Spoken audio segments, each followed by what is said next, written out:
its possible entry again, no longer a question of if, but when. Once it comes to that, how's that going to affect the way we do business, especially with members of the chamber?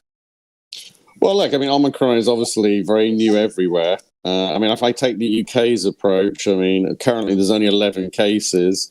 And the UK's advice is obviously not to panic. They've obviously reinforced and brought back masks, which has never gone away in the Philippines. So we've kept that mask operational. They're bringing that back in the UK. They're also bringing back certain things in terms of transportation. So I think the way you've got to look at Omicron at the moment is to be cautious. Obviously, we're getting reports out of South Africa. And I guess the question going forward is to manage it.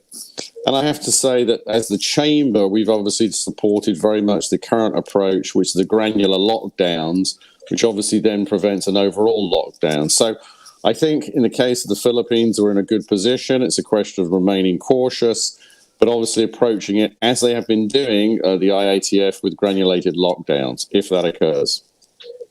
So they take it to mean as well that at least for the local economy, it's not going to be much of a concern compared to what we had back when Delta was at its peak here in the country.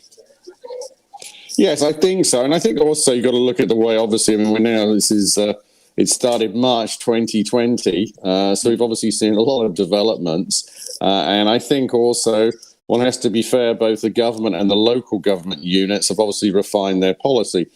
Plus, of course, as you've said in your earlier report, vaccination rates have gone up significantly, particularly in Metro Manila. And I think the vaccine, certainly in the case of Delta, certainly from its own indications, certainly has an effectiveness. So I think, obviously, there's a drive now. We support that. AstraZeneca, which is one of our major companies in the British Chamber, was one of the key donators. So I think that combination gives us confidence we can move forward. Mm-hmm. Now, one of the industries expected to be heavily battered, at least should there be surges due to the Omicron variant, is the travel and tourism industry. How's the variant going to further hamper, or how is it going to hamper the recovery of the sector?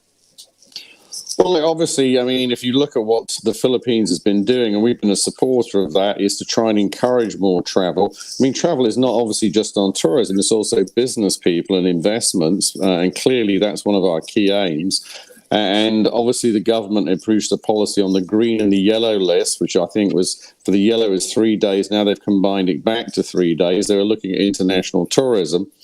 I still think there's opportunities there. Clearly, local tourism is obviously continuing to grow, and we're supporting the sector. So I think the question of doing this, Jess, is it going to be a very cautious, but the approach they're taking has been very well validated.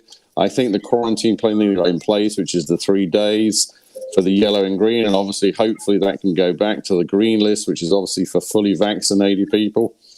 And I think if you look at the hospitality sector, and of course in the restaurant sector, we're seeing some now recovery.